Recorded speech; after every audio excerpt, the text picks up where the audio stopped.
budget is perfect in the world, and I quite agree with him. And although we have a latitude to make an objective criticism of what the budget is all about and how we can achieve the destination of the vision of Mr. President. You will agree with me that a budget of about 8 point something trillion was laid by Mr. President in a joint session here on the 7th of November 2017.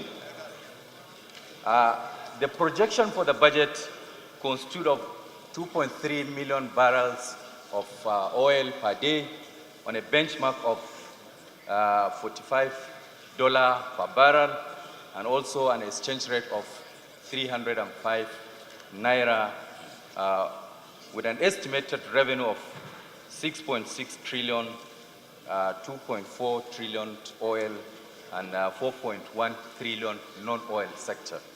Mr. Speaker, honorable colleagues, that is a very realistic budget.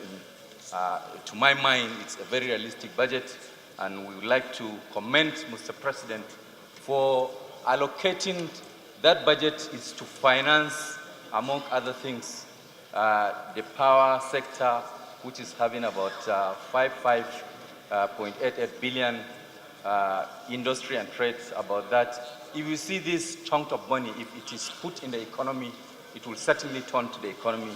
And we would like to also commend Mr. President for focusing some of the expenditure of this budget in these areas, like Mambila hydropower, National Housing Program, also the construction of Niger Bridge, and also the payment of debt servicing of about 2.014 trillion of naira. Mr. Speaker, honorable colleagues, we are made to understand by Mr. President that about 79% of this debt servicing is for domestic debt servicing. So if you put this money into the economy, definitely it will turn the economy, because we have a lot of contractors that are owing some banks. They will have the opportunity to pay, and that will go to turn the economy. Mr. Speaker, honorable colleagues, I would also like to commend Mr. President for having a new dream for New Nigeria. His dream for New Nigeria is to have a Nigeria that fits itself, to have a Nigeria that optimally utilizes its resources, to have a Nigeria that will diversify sustainable and inclusive economy. Honestly, that is a very good dream. However, there is need for Mr. President to have a retreat, that his team must share his vision. If they cannot share his vision, this dream cannot be actualized. We need to have people that have capacity to move the economy. Otherwise, we'll have a problem.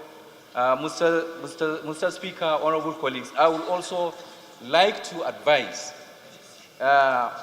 when we talk about diversification, if at all we want to maintain the inflation rate at 2.5%, which we are now having 15.9%, there is need for the government to intensify the policy on agriculture.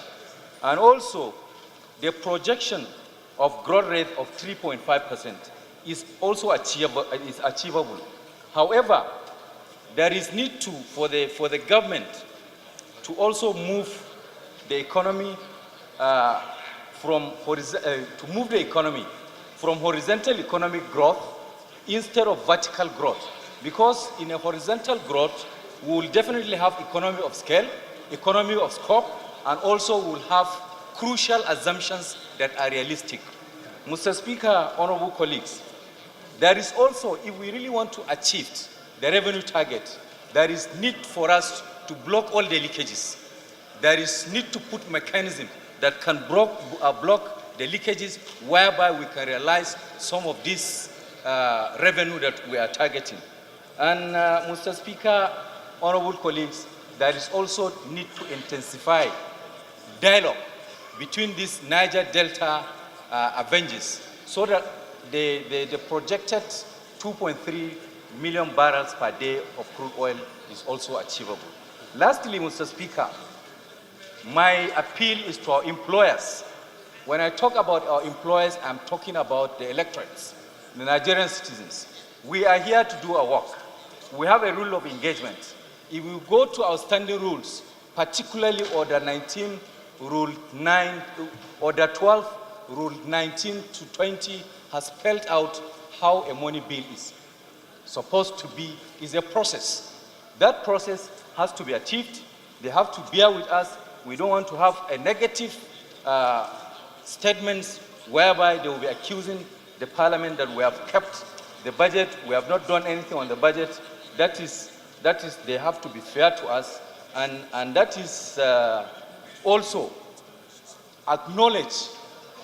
It is acknowledged by also a court of law.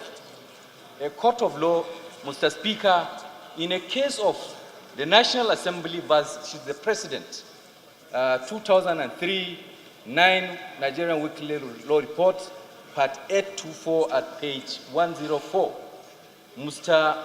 Honorable Justice Oguntade declared as follows. With your permission, I quote, having gone through the first, second readings, the committee stage and the third readings, in the course of these readings and a committee stage, a bill is examined in details, amended if necessary. Lawmaking is therefore a serious business. The court is enjoined to take judicial notice of what the National Assembly is doing. Mr. Speaker, honorable colleagues, I urge my colleagues to allow this bill to go for second reading. Thank you. Next is Honorable Nana Ibokwe.